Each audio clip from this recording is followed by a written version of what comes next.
It's at Flagstaff, and a bit of a storm come through last night, but we're on the sheltered side of the headland. We're going to go for a walk over the beach, but I'll just show you how the boat's tied down. I thought I'd just try my new wet weather gear there. It's actually fisherman's work gear, bought from the co-op store. It's a heavy sort of plasticky material, no breathing, just totally waterproof. So a set of overalls and pants with boots, and just trying them out. I'll show you that we're tied down on a floating jetty.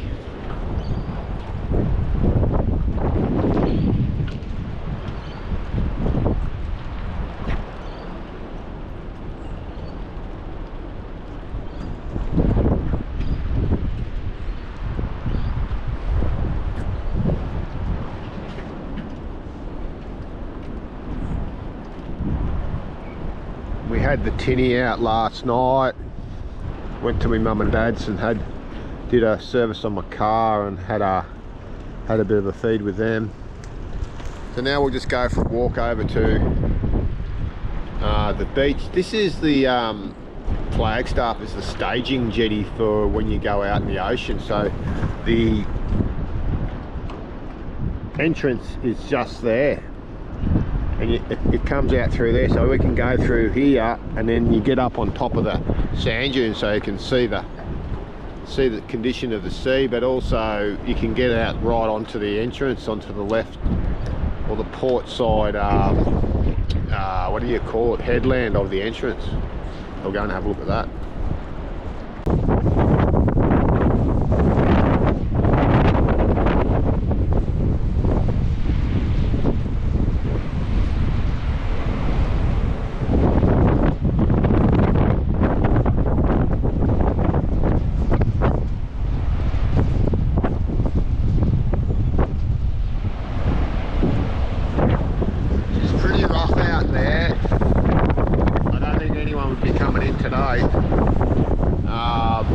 Yeah, breaking waves, can't really see the channel which runs out at an oblique angle, doesn't go straight out. It actually puts a bit of butterfly in your stomach, because I had a bit of an incident here, but I learnt from it, so it's all good. We'll go down towards the headland and have a bit of a look. So we didn't come here to look at the entrance because we're gonna go out to the ocean at all. It's way too rough, but I thought we'd get out there when there's a bit going on, just to have a look at it, because normally when I go through the entrance it's always calm and I don't bother with the rough stuff. It's amazing in this sort of weather just to see that the cormorants are out and about, and the seals.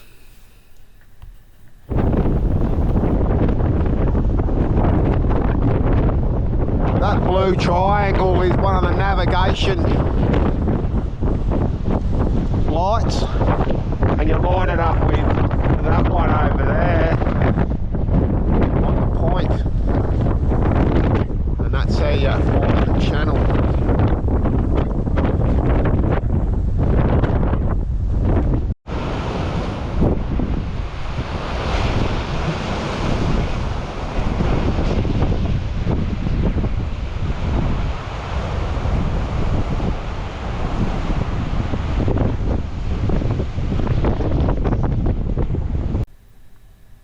So in the first series of video, the tide was coming in, the sea was right up, and then I went back to the gauging station, which is here, which was before coming in, but now the tide is going out just after the slack.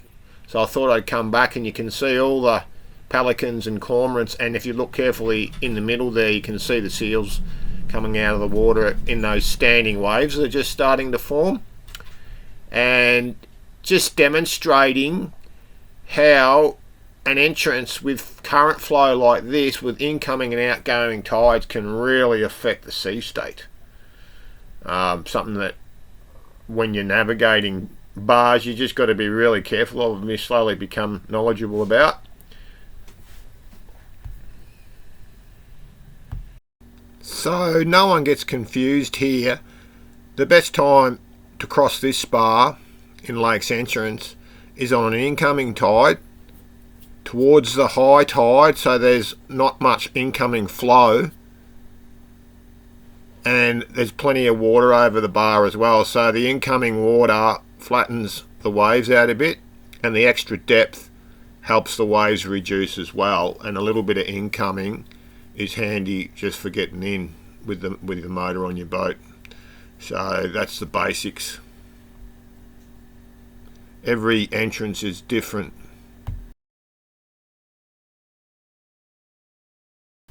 So over the next couple of days we actually make our way out of the entrance when everything calms down a bit, and with Alf Zalzman, just the two of us, we leisurely cruise out of the entrance, turn left for Eden or Gabo Island, turn the corner up to Eden. Quite a simple little leisurely sail, and then we pick it up again in Eden. What have we here? Bum bum bum bum. Bum bum bum bum. Not only black mussels, but southern oysters.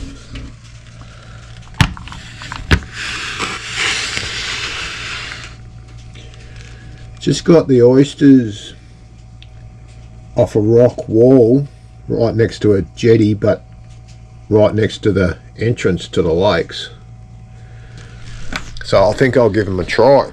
Generally speaking, taking things from shellfish from jetties is not the best idea, because it's probably a likely place where people dispense of their wastes, and the shellfish filter the water and run it through their system. But it's one of the only places you'll get oysters in the Gippsland Lake, so voila.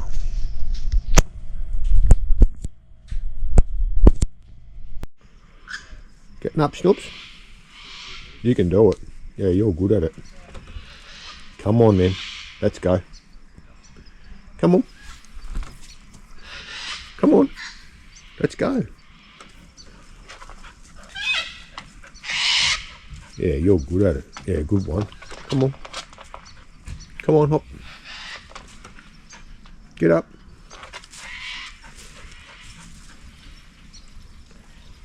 No, this is alright. Come on. Come on, Snooper. Oh, yeah, good girl. Over the top. Yeah, good one. Good Snooper. There you go. Come on. Come on.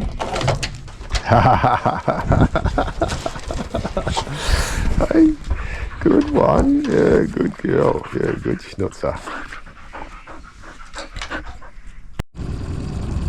Yes, good morning. It's Monday morning, May the 11th, I think, at Eden, in Eden Harbour in the northern side, and it's the 2025 start of this cruising season for Toucan 2. We're back out on the water, left Lake's Entrance 3 days ago, and we're up the way on the east coast. So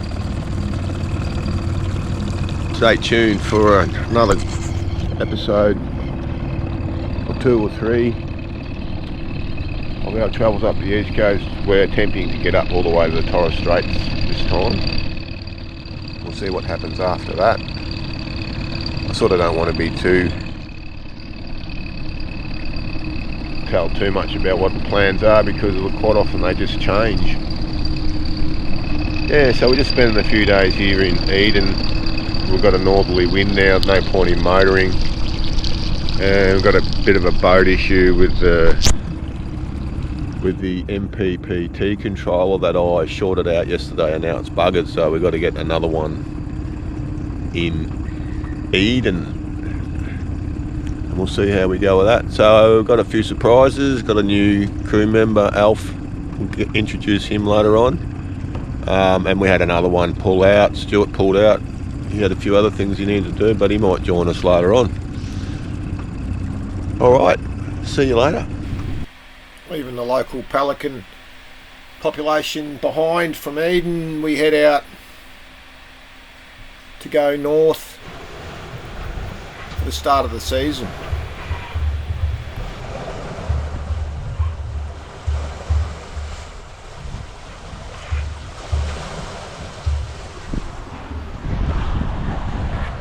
Just left the calm zone and now we're doing 6 knots or so on our way north. The wind's just picked up a bit about 1:30. We've got full sail up and we're heading comfortably now, where before we're only doing 2 knots or 1 knot. So away we go. 2025 season, pretty exciting. Just got a bit of insurance to sort out with Partaneous.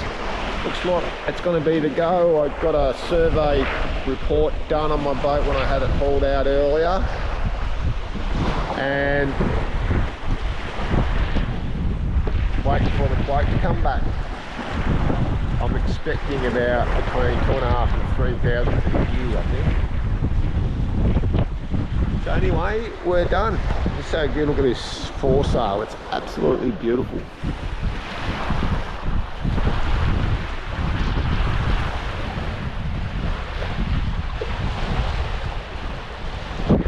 I love the look of that curve. I just love the curve.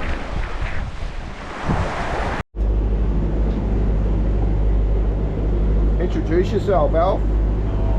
This is short notice. I haven't even had a shave. I know. I just like to catch people on the hop so they tell the truth. This is what happens on Jens's boat. Once you come, you never leave. Oh, Jesus Christ. I don't know about that. We've only been here 4 days and we've had some fairly hot discussions. Anyway, my name's Alf Salzman. I've come along to ride with Jens up the coast of Australia. I do have a limited time, another couple of weeks, or maybe less. And Jens is showing me all the worst weather he's ever encountered. Very hard man to please. Extremely hard. But we're going alright, and we're just coming up to Jervis Bay now, and we've been doing shifts. Alf's going to change to 3-hour shifts, which I think will be a bit better for the sleep patterns. Anyway, we'll talk to Alf a bit later. He's the mastermind behind my Dalryn bushings for my propellers on my boat. He made them, and then he made some out of his 3D printer. Pretty clever, huh? Nylon and Dalryn. Nylon and Dalryn, that he says. Alright, so what I've been doing a bit of boat work. We had a bit of a storm today, and the zipper broke, and I'm just doing a quick little zipper repair. And we're going to keep going through the night tonight, even though the current along here has played billy-o with us today. Whipped the sea up. There was like a bit of a whirlpool happening off between Bateman's Bay and Jervis Bay.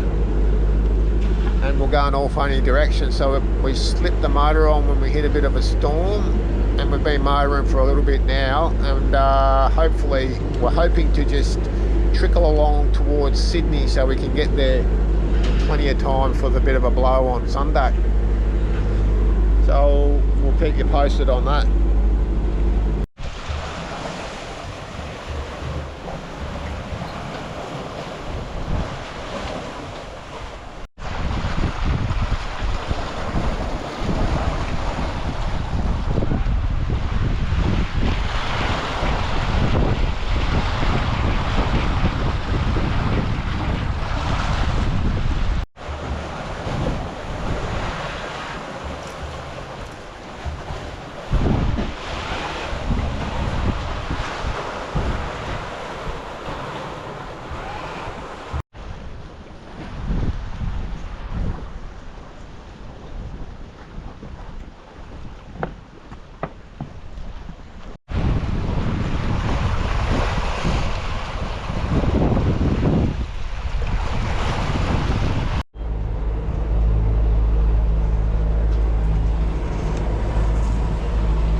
Good morning, it's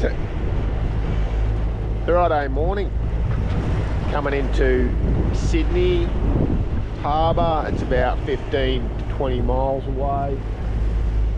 Just got up from my shift, did a 3-hour shift, had a wonderful sleep, and Alf's gone to bed. Going to wake him up before we go through the heads.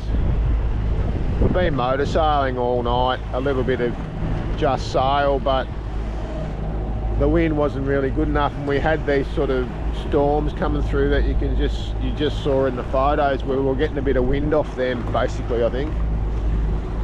But not enough wind to just keep sailing, unfortunately. And we're gonna get some solar panels in Sydney, so it'd be good to get there relatively early so I can source some, and we won't be able to get out of there until Tuesday, Wednesday next week, because there's some pretty strong winds coming. Brown on Willie, so that means up to 30 knots, and probably we don't need to go out in 30 knots of wind. We don't have to, so we'll be staying in Sydney, probably anchor at Roses Bay again, and then go from there.